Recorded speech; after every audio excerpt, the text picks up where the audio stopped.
Mérény, un petit village de 5000 habitants. Et pourtant, un éclairage public moderne, un parc photovoltaïque et un système de vidéosurveillance.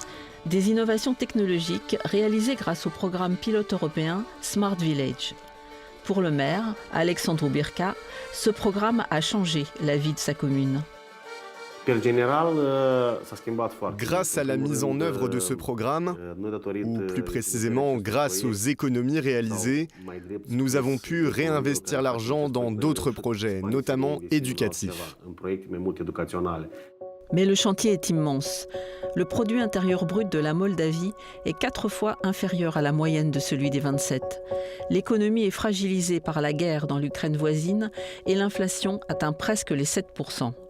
Face à ces difficultés, l'UE soutient la Moldavie avec 1,9 milliard d'euros de fonds de préadhésion et la levée de capitaux auprès des investisseurs avec une promesse de plus de 641 millions d'euros.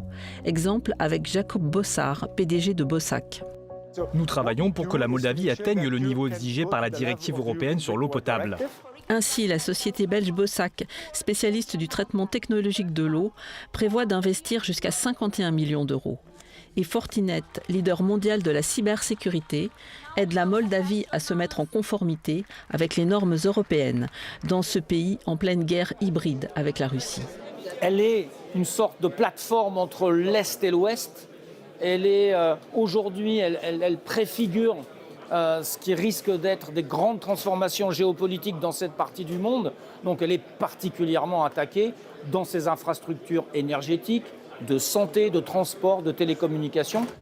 Encore faut-il que les fonds de préadhésion soient bien gérés. Or, la corruption représente un problème majeur dans le pays.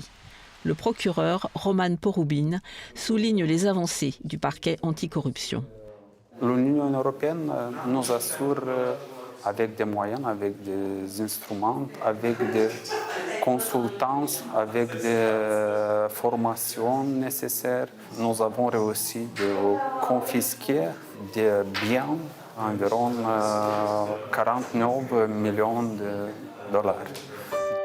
Face aux menaces portées par la Russie et la Transnistrie, territoire autonome russophone qui a fait sécession en 1991, la commissaire à l'élargissement, Marta Kos, souligne combien les opportunités économiques rencontrent les priorités géopolitiques. Le régime de Poutine, mais aussi d'autres adversaires, sont prêts à instrumentaliser ce pays. C'est-à-dire que si nous n'accueillons pas la Moldavie comme membre de l'Union européenne, ils pourraient s'immiscer et l'utiliser contre nous. La Commission finance la stabilité économique moldave et des réformes vérifiables. 24 réformes validées et 289 millions d'euros versés l'an dernier.